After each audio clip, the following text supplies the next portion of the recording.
AI 반도체가 전기를 7배 덜 쓰는 기술이 나왔다. 이렇게 들으면 굉장히 큰 뉴스처럼 느껴집니다.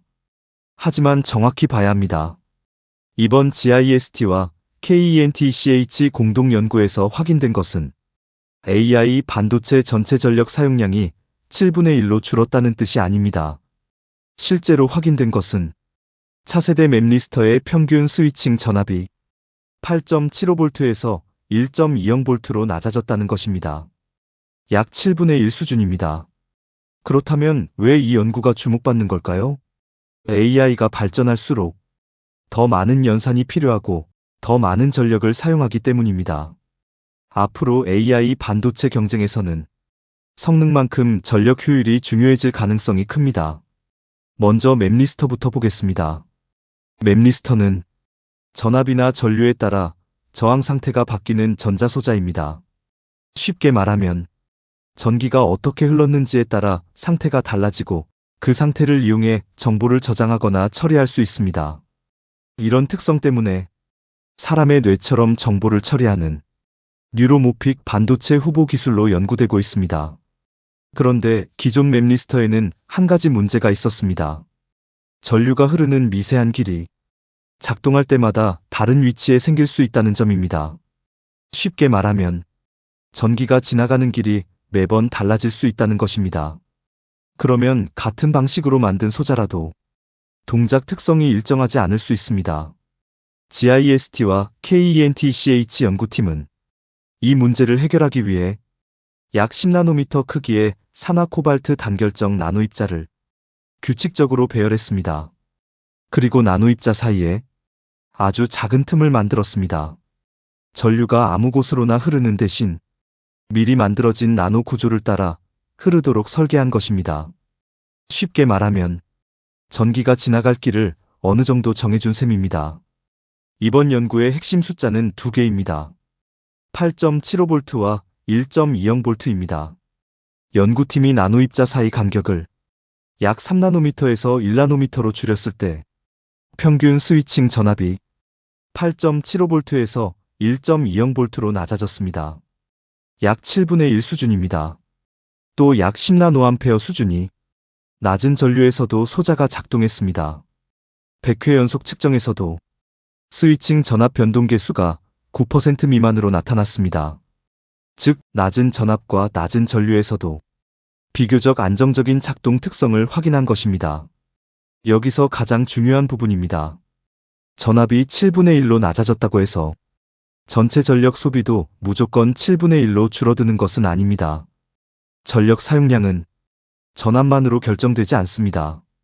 전류, 작동 시간, 회로 구조, 칩 전체 설계, 시스템 구성까지 여러 요소가 함께 영향을 줍니다. 따라서 이번 연구를 AI 데이터 센터나 스마트폰의 전력 사용량이 곧바로 7분의 1이 된다고 해석하면 과장입니다. 하지만 의미가 없는 것은 아닙니다. 소자가 낮은 전압과 낮은 전류에서 안정적으로 작동할 수 있다면 저전력 반도체를 만드는 데 중요한 기반이 될 수 있습니다. 이번 소자에서는 전기 자극의 세기와 시간에 따라 서로 다른 회복 특성도 나타났습니다.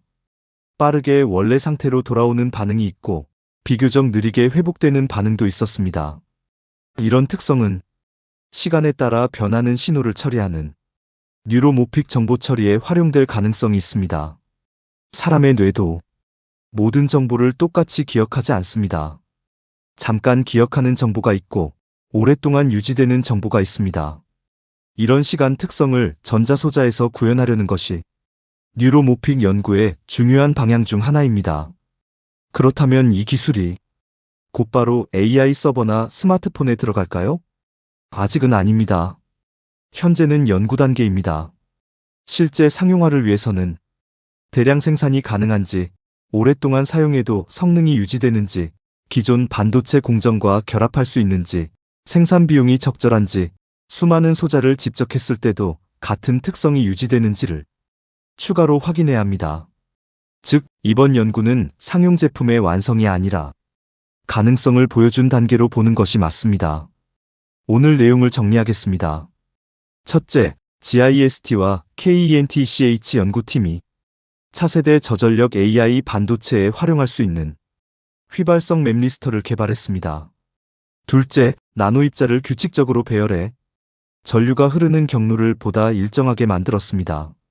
셋째, 약 10나노암페어 수준의 낮은 전류에서 작동했습니다. 넷째, 나노 입자 사이 간격을 줄이자 평균 스위칭 전압이 8.75V에서 1.20V로 낮아졌습니다. 다섯째, 이 결과가 AI 반도체 전체 소비 전력이 7분의 1이 됐다는 뜻은 아닙니다. 이번 연구의 진짜 의미는 AI 반도체 경쟁이 단순한 속도 경쟁을 넘어 전력 효율 경쟁으로 이동하고 있다는 점입니다. 앞으로 AI 반도체 시장에서는 누가 더 빠른가뿐 아니라 누가 더 적은 전력으로 같은 연산을 처리하는가가 더 중요해질 가능성이 큽니다. 이 변화는 데이터 센터뿐 아니라 스마트폰, 로봇, 자동차, 웨어러블 기기, 엣지 AI에도 영향을 줄 수 있습니다. AI 시대의 다음 반도체 경쟁은 더 빠른 칩만 만드는 경쟁이 아닐 수 있습니다. 더 적은 에너지로 더 많은 일을 하는 칩을 만드는 경쟁이 될 가능성이 큽니다.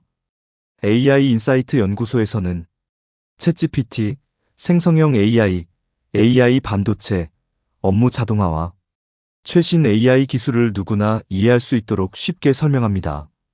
영상이 도움이 되셨다면 구독과 좋아요, 알림 설정 부탁드립니다. AI 인사이트 연구소였습니다. 감사합니다.